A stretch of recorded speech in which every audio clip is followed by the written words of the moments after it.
Ano Novo do Ocidente pode até parecer cristão, mas na verdade suas origens são tão pagãs quanto as do Natal. O calendário atualmente utilizado pelo Ocidente, o gregoriano, tem uma história interessante. Ele deriva praticamente inteiro do calendário juliano que era vigente na Roma pagã. Apesar de existirem diferenças entre certos povos relativamente à data de celebração, o mundo ocidental rege-se pelo modelo do calendário romano-gregoriano. E se muitos crentes hoje já condenam a observação do Natal por entenderem ser uma festa com origem pagã, o mesmo já não acontece relativamente a 1 de janeiro. Sua observação como um dia festivo é de origem tão pagã como o Natal ou o Carnaval. Não precisamos ir muito longe para perceber qual a origem desta celebração.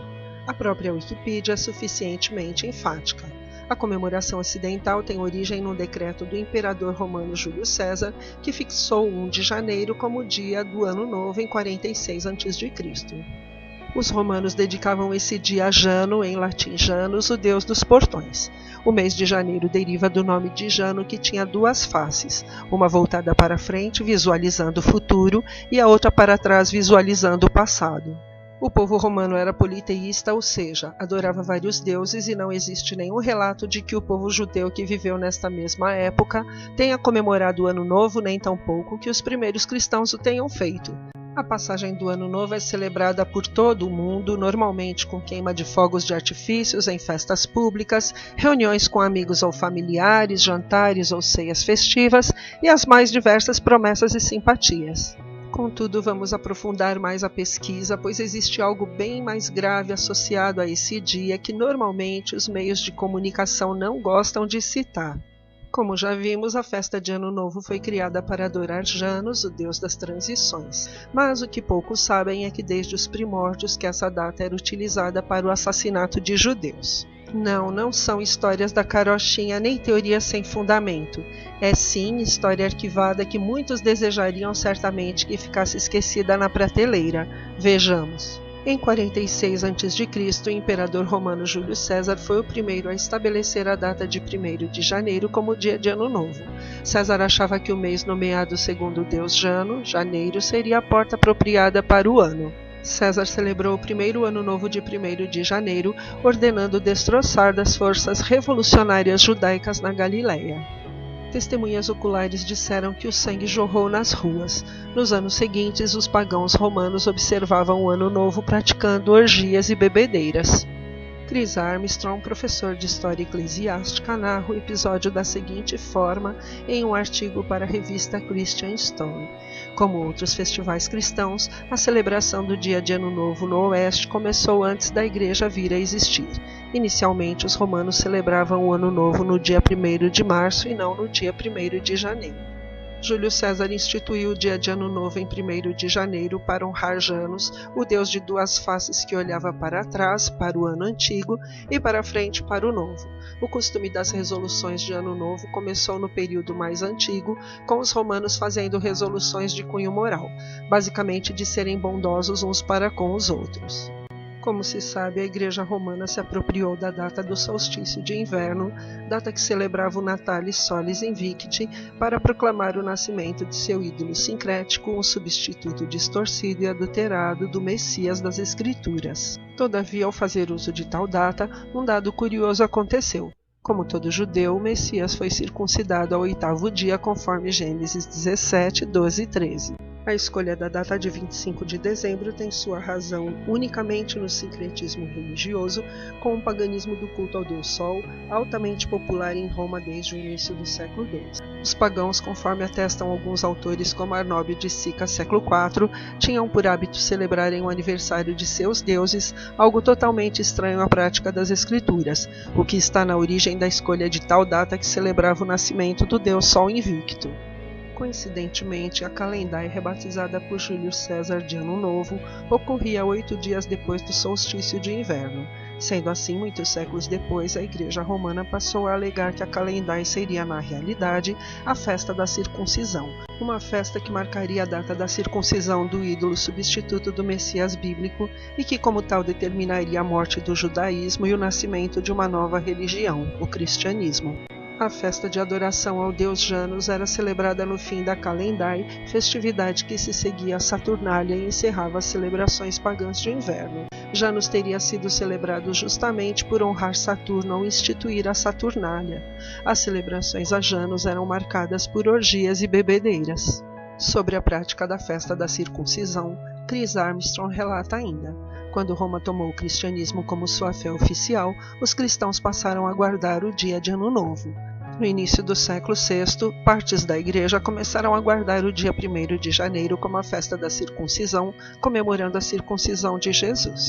Mas os pagãos aparentemente arruinaram o 1º de janeiro para muitos cristãos. A igreja romana não aceitou esse dia de festa até o século XI. Seria irônico se não fosse trágico que a circuncisão, momento que indica a primeira mitzvah, mandamento, a qual se submete um menino israelita recém-nascido, fosse tomada como sincretismo para uma festa de absoluta iniquidade. Sobre ela, a enciclopédia católica afirma: na época do paganismo, contudo, a solenização da festa da circuncisão de Jesus foi praticamente impossível em razão das orgias associadas às festividades da Saturnália, que eram celebradas no mesmo período. Até hoje, as características seculares da abertura do Ano Novo interferem com a observância religiosa da festa da circuncisão e tendem a tornar um mero feriado aquilo que deveria ter sido de natureza sagrada do Dia Santo. Certamente todos nós já ouvimos por esta época frases do tipo: boas entradas e boas saídas, que seja um ano de boas escolhas, neste ano tenho que tomar boas decisões e fazer boas escolhas. Todas essas frases são repetidas por quase todas as pessoas diversas vezes na passagem de ano de 31 de dezembro para 1º de janeiro. Conseguem relacionar essas frases com a descrição acima sobre a divindade Janus? De fato, a maior parte das pessoas estão alheias à questão religiosa e muitas delas negam-se a aceitar a existência de uma autoridade suprema e a submeter-se à vontade do Eterno. Contudo, têm uma enorme facilidade em assimilar o paganismo e aceitar todas as artimanhas levadas a cabo pelo adversário. Honrado como santo pelo catolicismo, o Papa Silvestre, quem também é celebrada uma festa em 31 de dezembro, homenageado na tradicional corrida de São Silvestre, promulgou várias leis antissemitas. No leste europeu era uma noite em que os cristãos helenizados deveriam beber, alegrar-se e matar judeus. Os judeus passavam a data escondidos, temendo por suas vidas. Claro que muitos irão ver este vídeo e dirão certamente que para eles a passagem de ano nada tem a ver com estas práticas e pouca importância dão à sua origem, visto que a veem apenas como um dia festivo e tradicional. Provavelmente descreverão este vídeo como de pouca ou nenhuma importância, pois não é com esses contornos pagãos que observam esse dia festivo. No entanto, não é assim tão simples, pois querendo ou não, intencionalmente ou não, estão verdadeiramente a ter um procedimento contrário àquele que nos foi ensinado pelo provedor da vida, que nos dá conselhos preciosíssimos através da sua palavra, a Bíblia. Vejamos alguns exemplos. E em tudo o que vos tenho dito guardai-vos, e do nome de outros deuses nem vos lembreis nem se ouça da vossa boca. 3 vezes no ano me celebrareis festa. Êxodo 23, 13 e 14. Porém, se vos parece mal aos vossos olhos servir ao Senhor, escolhei hoje a quem sirvais, se aos deuses a quem serviram vossos pais que estavam além do rio, ou aos deuses dos amorreus em cuja terra habitais. Porém, eu e a minha casa serviremos ao Senhor. Josué 24, 15. Porém, respondendo Pedro e os apóstolos disseram: mais importa obedecer a Deus do que aos homens. Atos 5, 29.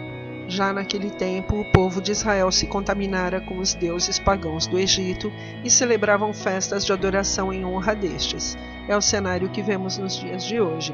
Toda a gente dá o jeitinho para celebrar as festas mundanas, mas não estão minimamente interessadas em observar as únicas solenidades ordenadas pelo Eterno.